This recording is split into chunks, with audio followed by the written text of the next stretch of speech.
Eso porque creo que todos, de una forma u otra, vivimos un proceso. En algún momento de la vida uno toma decisiones e inicia un proceso. En esta oportunidad estoy con una amiga y una, por decir, exalumna de un proceso de tenis competitivo.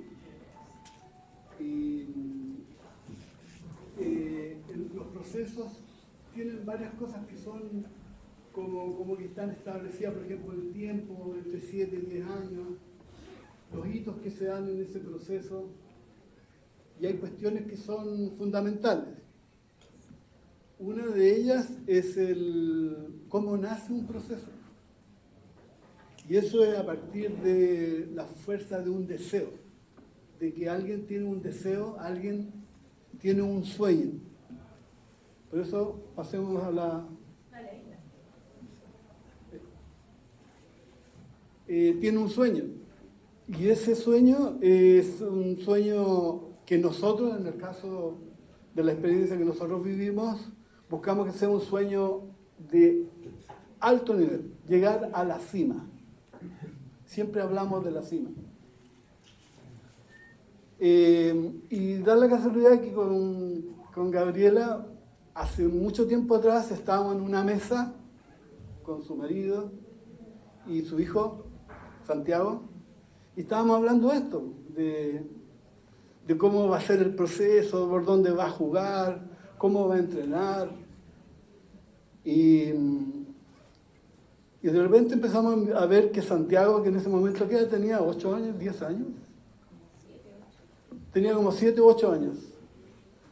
Él, mientras nosotros hablamos toda esta cosa, él hacía dibujos en una servilleta, porque estábamos en una mesa.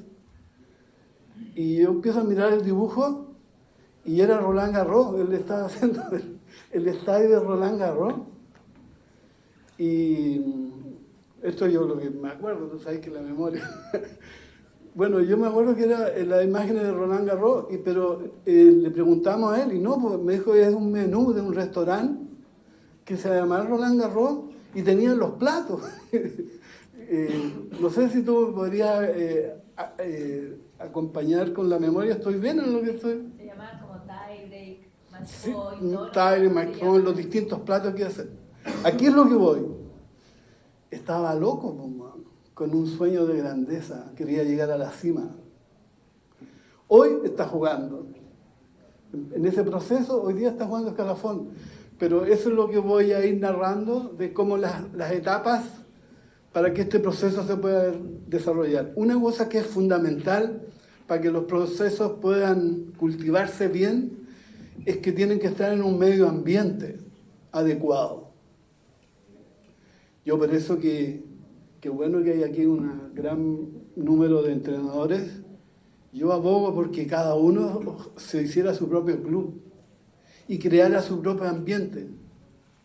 Yo cuando estaba en mi proceso y estaba en Ecuador, yo dije, cuando vuelva a Chile yo no voy a trabajar en un club de tenis. Yo me voy a hacer mi propio club. Entonces, para que el proceso funcione, para que el proceso sea, ¿cómo se llama?, exitoso, se necesita estar en un ambiente.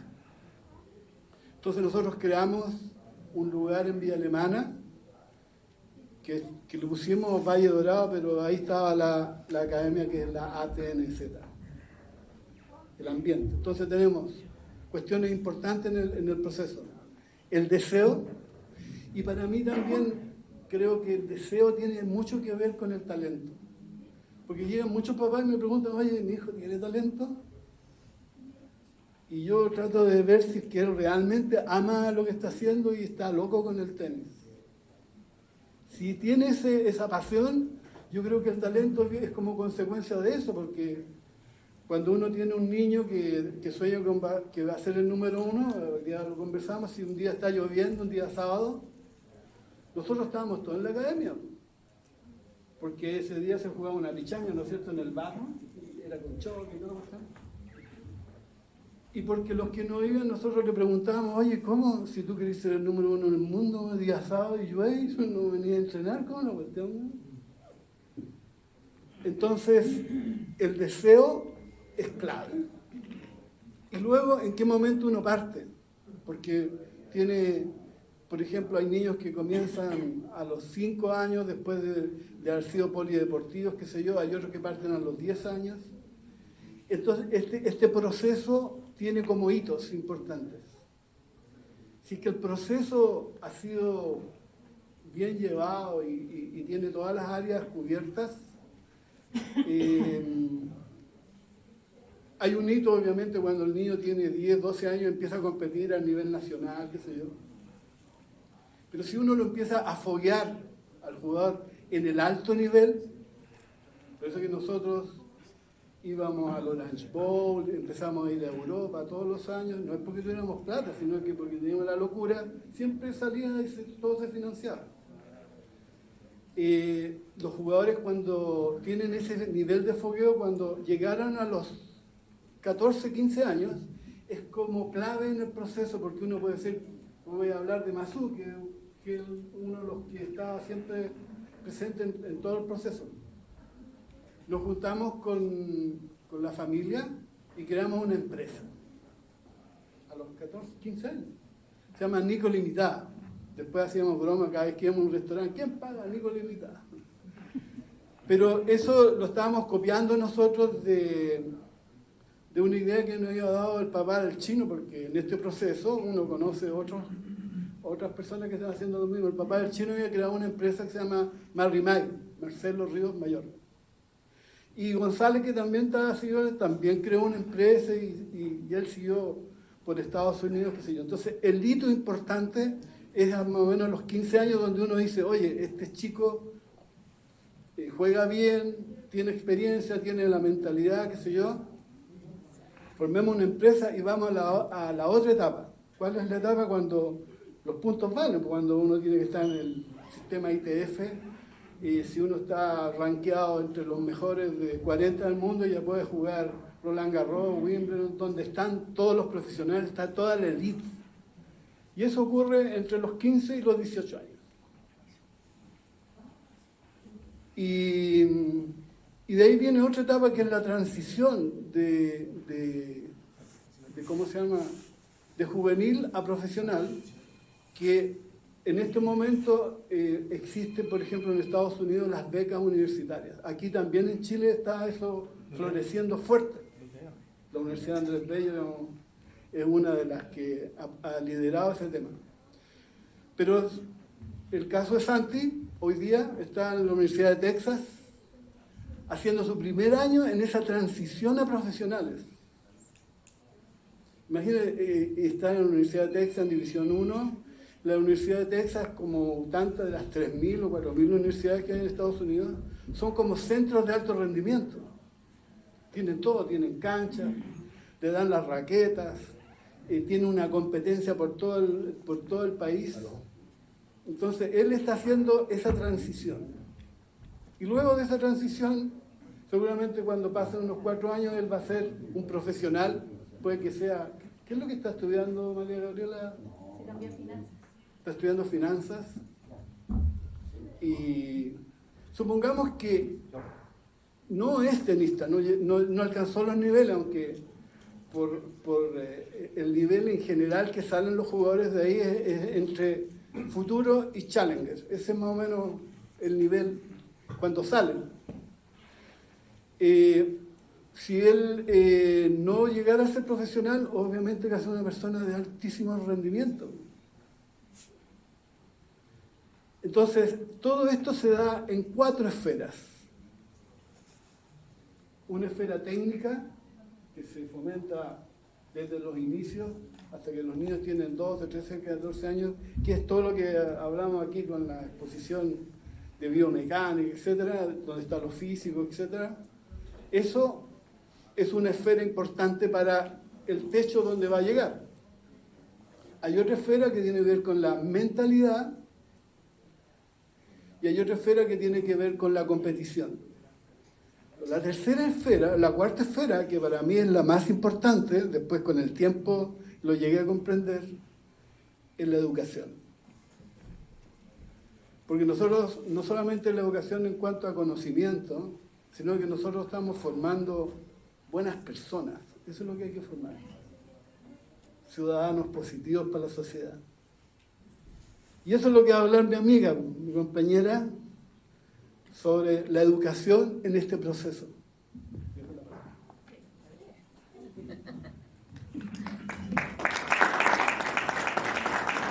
Bueno, muchas gracias y muy buenos días. Gracias, Nano, por la introducción. Voy a también tratar de ser bien breve, pero apuntando un poco a lo que iba Nano y a la invitación que nos hicieron Miguel, Carlos, a hablar de educación en un encuentro de tenis que a veces parece súper disociado. Y en parte parto justamente con esa lámina, porque creo que en Chile tenemos un tremendo problema, que es pensar que la educación corre por un camino y el deporte corre por otro. Y en general tendemos incluso muchas veces a apurar a niños que justamente empiezan a relevarse como talentos, decía Nano, para que opten por uno de esos dos caminos. Y uno lo ve tanto en menores como luego también, en nuestro caso, en la universidad. Muchas veces llega el deportista a la universidad y entiende que tiene que renunciar, por lo tanto, al deporte para transformarse en el fondo en un estudiante, porque en nuestro país el sistema parece que nos está diciendo que deporte y educación no son lo mismo. Y al final tenemos que apostar por uno de los dos para tener éxito o ser felices en la vida. Y en realidad yo creo que ahí partimos de una premisa errada. Es pensar que el deporte no es educación cuando lo es, y que la educación es solamente un proceso intelectual cuando supone también un proceso que tiene relación con el desarrollo físico. En parte, nosotros siempre tendemos a pensar que la educación es eso, es como el mundo académico, son las matemáticas, la historia, el lenguaje, las ciencias, etcétera, y que precisamente tenemos que pasar entonces muchas horas como encerrados en nuestra casa para poder llegar a lograr todos los aprendizajes que a la larga también el sistema nos impone.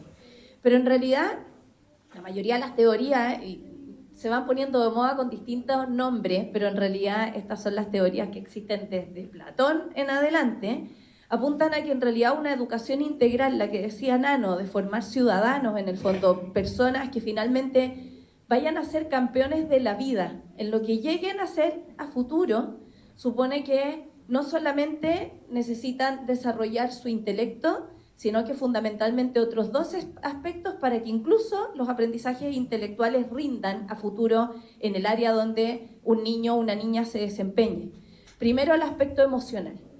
Los griegos siempre decían eso, incluso el aprendizaje intelectual no se genera sin aprendizaje emocional.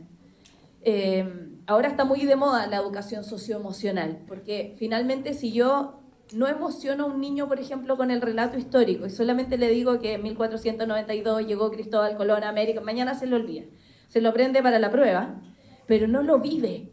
Uno tiene que hacer que el niño empatice con aquello, que se involucre finalmente, y eso nunca pasa por el intelecto, eso pasa por la emoción, que se entretenga, que vibre, que algo en el fondo de sus fibras le haga sentido para aplicarlo también en su vida.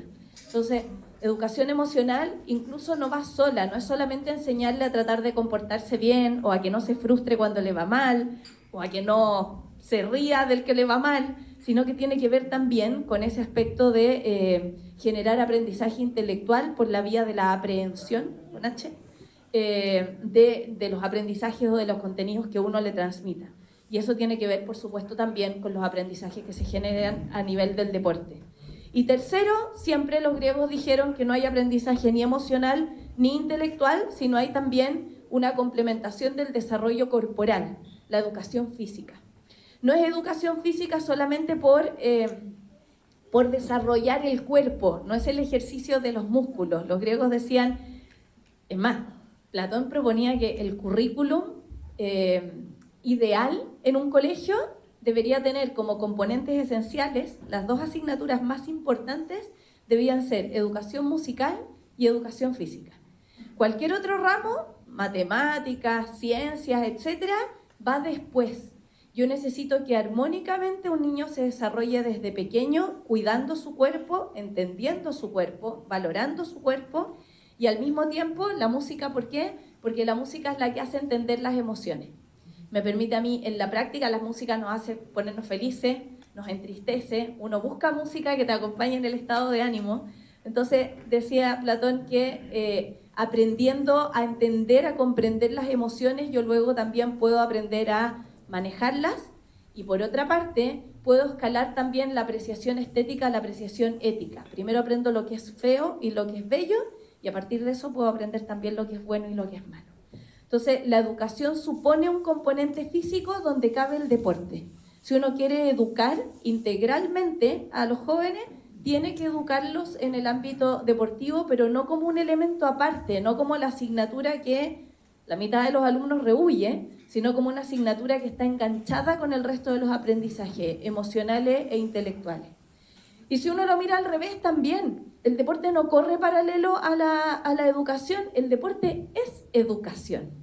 Cuando un niño está en la cancha y se frustra muchas veces o tiene que controlar justamente sus emociones, tiene que encauzarlas, pensar en otras estrategias, esto no me está resultando, tengo que resolverlo, está aprendiendo. E incluso el deporte puede servirse muchas veces de los aprendizajes que se generan a nivel intelectual, emocional, en el proceso educativo global, para llevarlos también a la cancha. El tenis tiene de geometría, el tenis tiene de estrategia, tiene cultura también. El niño mejor va a saber valorar, el tenis por lo demás no se agota en el partido. El deporte en general está en la vida completa, es un proceso. Jaime Fillol le encanta hablar de el hecho deportivo. El deporte no se acaba solamente en la cancha, sino que tiene que ver también con todas las interacciones sociales que se generan fuera de la cancha, con el recorrer el mundo, con la cultura que existe detrás. Entonces, en la medida en que el niño más culto sea, más aprendizaje sea, a nivel tenga intelectual y emocionalmente, mejor rinde finalmente en la cancha porque tiene perspectivas que trascienden en el fondo de esa cancha. Y realmente nosotros en la universidad hemos podido ir viendo cómo un deportista efectivamente tiene más herramientas incluso para rendir en el ámbito académico de lo que se tiende a pensar. Normalmente nuestro sistema como hace que corra de paralelo el deporte y la educación y uno tenga que optar por una u otra, nuestro sistema tiende a pensar y nuestra sociedad que el deportista es un poco cabeza de músculo y que no le va bien en la universidad o en el colegio, porque está dedicado a esto, desarrolla solo el cuerpo y no se preocupa de otros ámbitos. Pero como el deporte lo ha formado emocionalmente, nos hemos ido dando cuenta que en realidad es todo lo contrario. Un deportista por lo general rinde mejor, sabe además manejar la presión, sabe manejar la frustración, etcétera, y se plantea objetivos mucho más claros que lo que hace un estudiante común y corriente sin desmerecerlos a ellos. Pero para eso además el sistema tiene que ofrecerles otras cosas. Nano recién hablaba de las becas. Las becas económicas no bastan.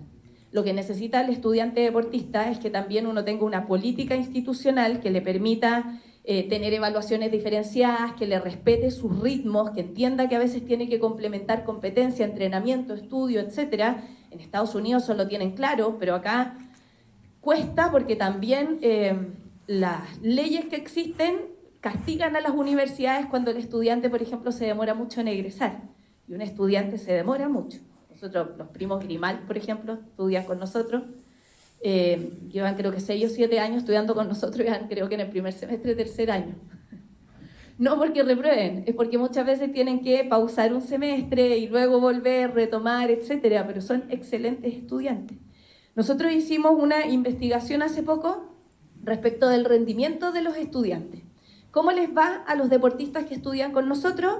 Tenemos una masa crítica súper interesante porque actualmente tenemos 374 alumnos becados por deporte y que tienen garantías gracias a una política deportiva que les permite congelar, que les permite adelantar pruebas, etc. Y esto, por ejemplo, es el resultado respecto de retención, que es un indicador muy importante para toda universidad, que el estudiante que entre se quede. Porque si se queda es porque está teniendo éxito. Normalmente el que se va no necesariamente por motivos económicos, sino por motivos emocionales y académicos. Si empieza a reprobar, se frustra y se va. Y en el caso de los alumnos deportistas, que son los que pueden ver ahí en naranja, uno puede ver que solo el primer año el deportista tiene una dificultad un poquito menor para mantenerse dentro de la universidad. Los estudiantes, el resto de los estudiantes, los que no son deportistas, nuestra universidad tiene 48.000 estudiantes, así que esto también es una muestra bien interesante. Del resto de los estudiantes, el 84% se mantiene en primer año y pasa a segundo.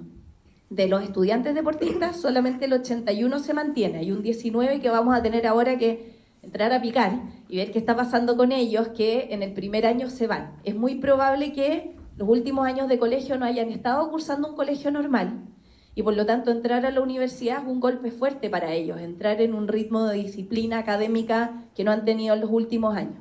Pero aquí está lo interesante, a partir del segundo año, si ese 81% pasa a segundo año, la retención a partir de segundo año es mejor la de los estudiantes deportistas que la del resto de sus compañeros.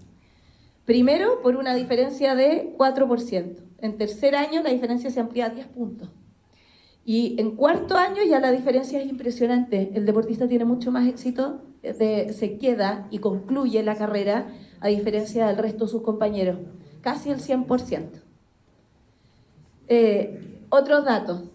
Aprobación de asignaturas, de nuevo, en primer año los estudiantes deportistas tienen un punto menos de aprobación de asignaturas que el resto de sus compañeros, no es tan significativo, pero si se fijan a partir del segundo año, los resultados académicos de los deportistas son mejor que el resto de sus compañeros. La única carrera que aquí nos mata los números, porque estos podrían ser mejor, es Derecho. La carrera de Derecho no está hecha como está, porque es súper tradicional y cuesta que se abran a tener mayor flexibilidad, no está hecha todavía para un estudiante deportista. Promedios de asignatura, los estudiantes suelen tener entre 4 y 5 décimas más de promedio de nota que un estudiante que no hace deporte. Esa investigación cubre 5 generaciones. Entonces, evidentemente ya no es coincidencia, no es que los que entraron en el año 2018 fueron Mateos y el resto no. Hemos ido haciendo el seguimiento desde el año 2017 hasta ahora y siempre se genera la misma tendencia. O sea, un deportista tiene más herramientas porque, como decía Nano, no solamente se ha formado para rendir en la cancha, sino que se ha formado para rendir en la vida. Y uno podría sacarle mucho más potencial si sistematizáramos ese aprendizaje que se genera en la cancha, que es emocional, que es físico, que es intelectual, si tratáramos de trasladarlo conscientemente al espacio de la clase o al revés. Si lográramos que todo ese aprendizaje que se genera en una sala de clase también se puede transmitir al deporte, porque al final yo creo que el mensaje, que hemos hablado con Nano, es que el deporte es educación, es la mejor sala de clase que existe justamente para cumplir con esta tríada intelectual, física y emocional que recién les refería. Eso, así que seguimos trabajando en eso, espero tener más datos más adelante y publicar alguna investigación con este antecedente para ver si el resto, sobre todo de las universidades, se convence de que les conviene tener deportistas y apostamos por un sistema universitario deportivo. Muchas gracias.